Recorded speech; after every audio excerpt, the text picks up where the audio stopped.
happened in the Yellowstone National Park in the United States when wolves were reintroduced in 1995.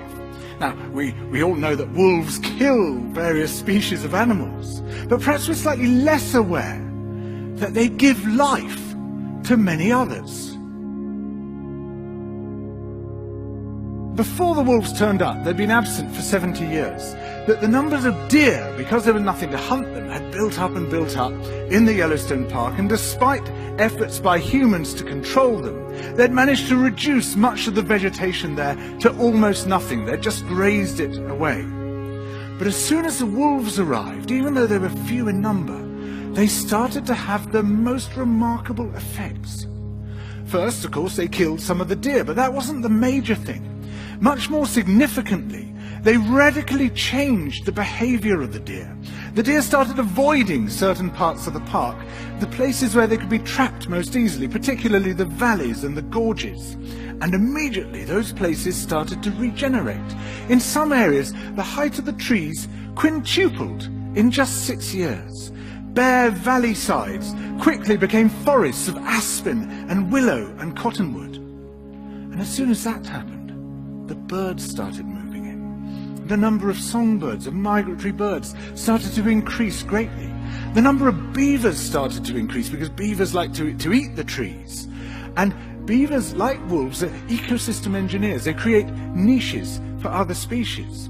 And the dams they built in the rivers provided habitats for otters and muskrats and ducks and fish and reptiles and amphibians. The wolves killed coyotes, and as a result of that, the number of rabbits and mice began to rise, which meant more hawks, more weasels, more foxes, more badgers. Ravens and bald eagles came down to feed on the carrion that the wolves had left. Bears fed on it too, and their population began to rise as well, partly also because there were more berries growing on the regenerating shrubs.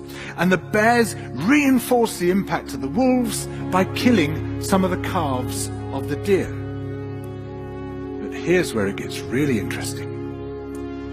The wolves changed the behavior of the rivers. They began to meander less. There was less erosion, the channels narrowed, more pools formed, more riffle sections, all of which were great for wildlife habitats. The rivers changed in response to the wolves. And the reason was that the regenerating forests stabilized the banks so that they collapsed less often, so that the rivers became more fixed in their course. Similarly, by driving the deer out of some places and the vegetation recovering on the valley sides, there was a soil erosion because the vegetation stabilized that as well. So the wolves, small in number, transformed not just the ecosystem of the Yellowstone National Park, this huge area of land, but also its physical geography.